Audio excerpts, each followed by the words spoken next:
안녕하십니까. 현대투자연구소 송조입니다.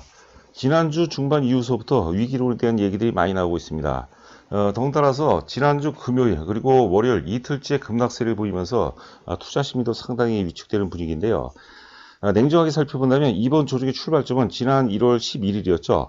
삼성전자 거래량이 9천만 주가 터지면서 전형적인 과열 시그널들을 보냈기 때문에 이미 상당 부분 예측 가능했던 조정이 아니었나 생각됩니다. 대략적으로 본다면 약 한 1개월 정도가 되겠죠. 그러니까 1월 11일서부터니까 2월 한 초반까지는 깊은 가격 조정이라기보다는 뭐 혼조 국면이 전개될 가능성이 높지 않을까 생각됩니다. 자, 한편으로 본다면 아직까지는 크게 우려할 만상은 아닌 것 같아요. 그런데 안타깝게도 뭐 과도하게 많이들 두려워하시는 것 같습니다. 자, 이번 시간은 이번 조정의 빌미가 된 원인들에 대해서 살펴보도록 하겠습니다. 한 4가지 정도로 요약을 해봤고요. 아울러서 삼성전자와 카카오 관계가 굉장히 중요합니다.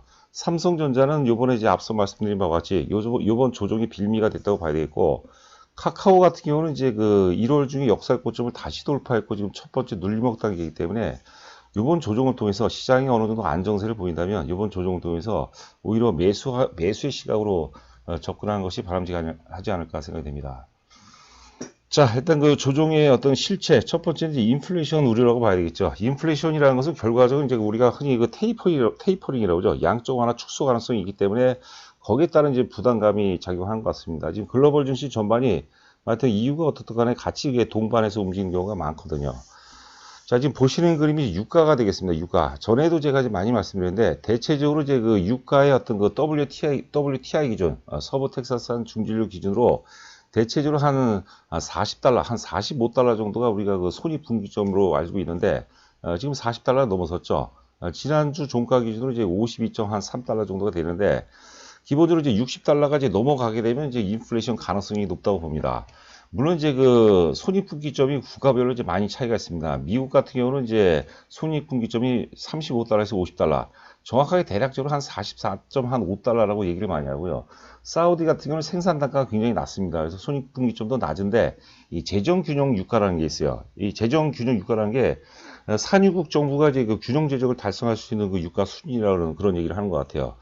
재정균형 유가로 본다면 한 76달러로 굉장히 높고, 러시아 같은 경우가 대략적으로 이제 손익분기점이 42달러니까 전반적으로 봤을 때 이제 손익분기점을 넘어갔고, 이제는 인플레이션을 우리가 그 걱정을 해야 될 것 같은데, 초기 인플레이션은 오히려 주가에 긍정적으로 작용할 가능성이 저는 높다고 생각하는 겁니다. 이 인플레이션이라는 것은 경기 회복의 어떤 결정적인 시그널이라고 봐야 될 것 같거든요. 그러니까 우리가 과도하게 우리가 어설픈 쪽으로, 안 좋은 쪽으로, 악재 쪽으로 해석할 필요는 아직까지는 없지 않나 생각됩니다.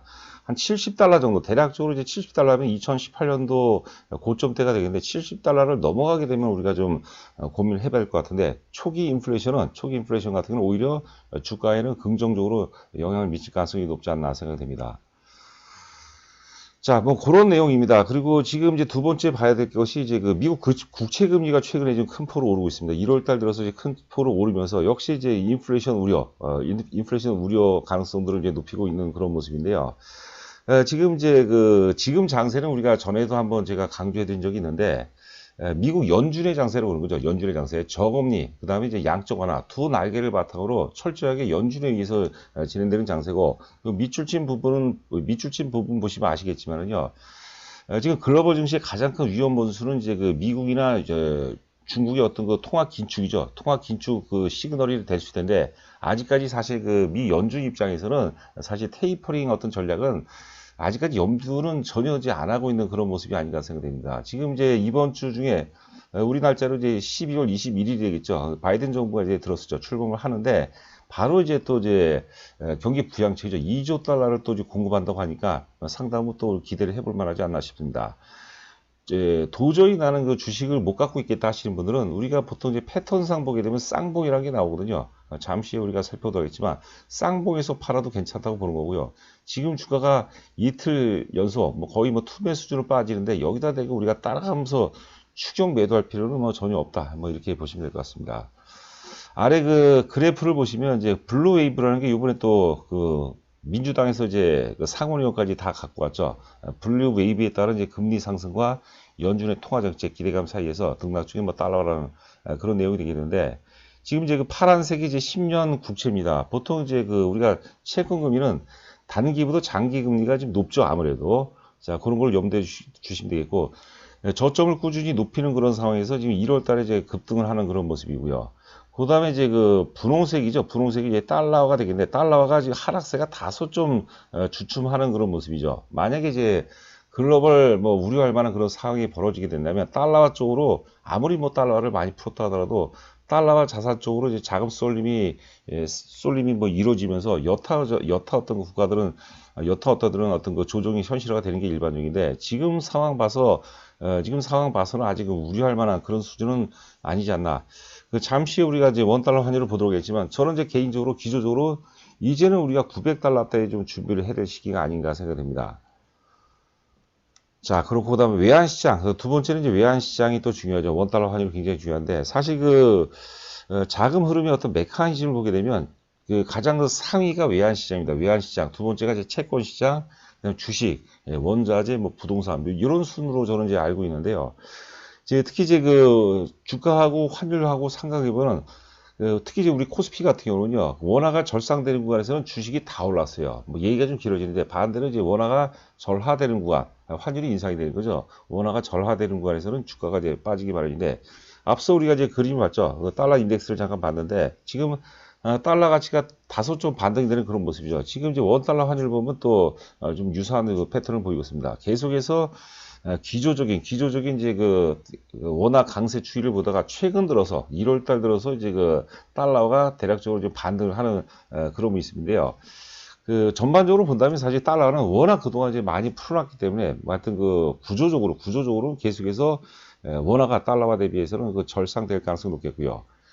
자, 다음 그림을 본다면 이제 그 코스피 위에가 이제 코스피 종합주가 되겠고, 아래가 이제 그 원달러 환율입니다. 원달러 환율 장기 연봉입니다. 연봉 보시면은 2000년대 초반 들어서 이제 코스피가 500에서 이제 거의 뭐 1000포인트를 돌파해서 2000까지 그 랠리를 시작하죠. 당시에는 이제 중국 관련 뭐 소재 산업재가 시장 자체를 이제 주도하는 그런 모습이고, 그 코스피가 500에서 2000포인트 오르는 동안 원화는 지속해서 이제 달러 대비 초강세를 보였습니다. 그리고 2007년도 뭐 11월 달이었는데, 11월 달에 서프라임 모기지발 악재가 터지죠. 그 다음에 이어서 이제 그 리먼 사태가 터지는데, 그때 원화가 크게 급락을 하죠. 급락을.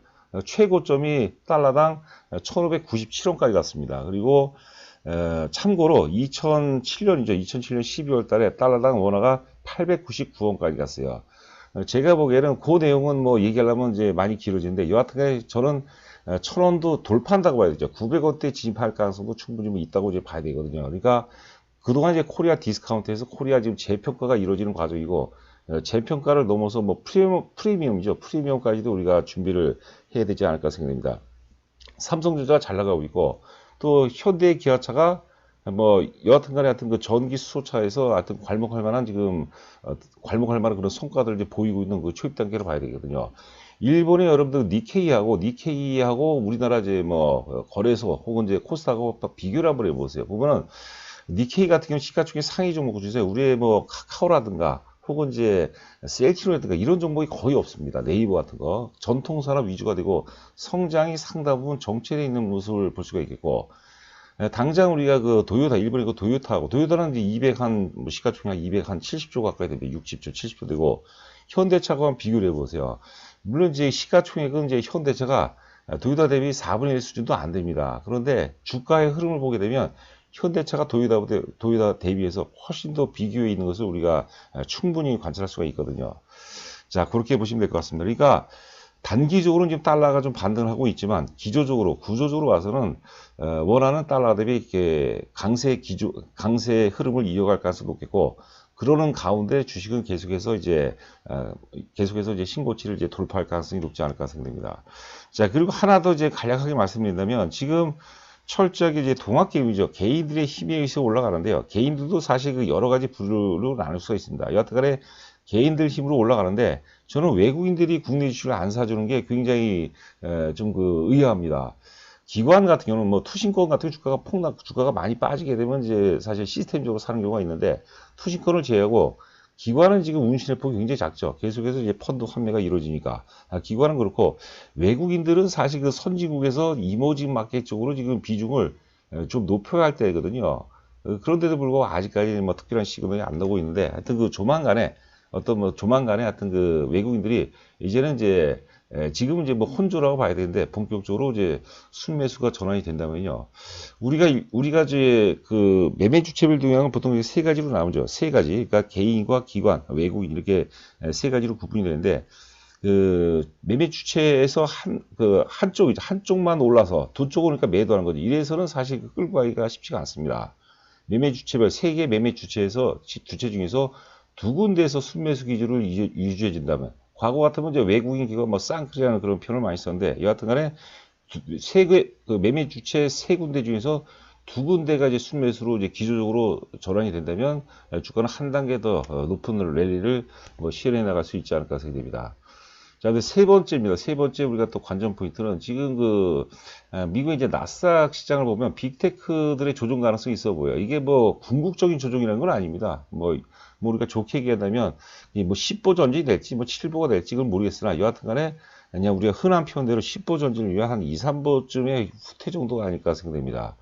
자, 테슬라가 최근에 갭 상승이 많이 나왔습니다. 우리 흔히 이제 뭐 사케다 20이다, 사케다 보통 30을 많이 쓰는데 사케다 30이 나왔어요. 사케다 30이 10, 20, 30이 나왔고 그런데 이제 거래 상투가 나오지 않았죠.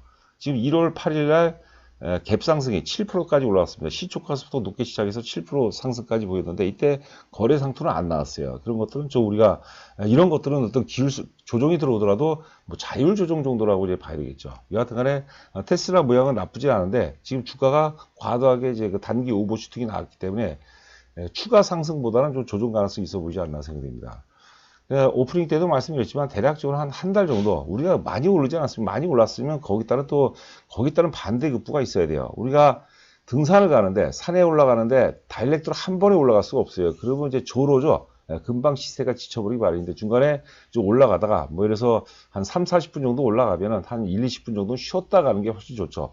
뭐 그런 어떤 그 우리가 그런 어떤 느낌으로 해석을 해야 되지 않을까 생각됩니다.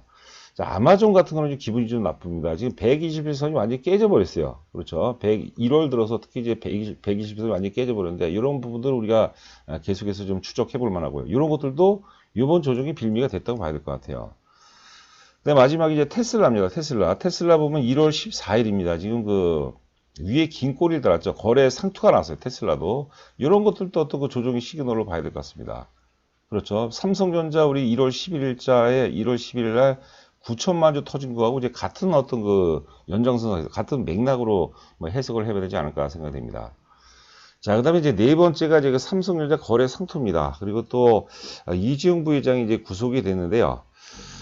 자, 여하튼간에 이제 이지용 부회장이 구속이 되면서 투자 심리를 많이 자극을 했습니다. 안 좋은 쪽으로, 뭐 두려움 쪽으로, 혹은 이제 공포 쪽으로 자극을 했는데 저는 오늘 그 상당 부분 매도세가 또 좀 이탈이 됐다고 봐요. 오늘 저 회원분들께 이제 문자도 보내드렸지만 몇몇 증권사들 제가 한번 그 연락을 해봤더니 연락이 또 많이 왔어요. 그랬더니 신용 물량, 시장 담보 물량이 좀 많이 떨어져 나간다는 그런 얘기를 한 것 같아요. 여러분들 그 신용은 절대 쓰시면 안 됩니다. 신용은 굉장히 어려운 영역이에요. 그래서 신용을 쓰는 순간에 주식도 사실 그 도박적인 속성이 좀 있지만은요, 신용을 쓰시게 되면 도박 이상도 이하도 아니에요. 근데 우리가 도박을 해서 돈을 벌었다는 사람들 저도 뭐 거의 못 본 것 같거든요. 도박을 하시면 안 됩니다.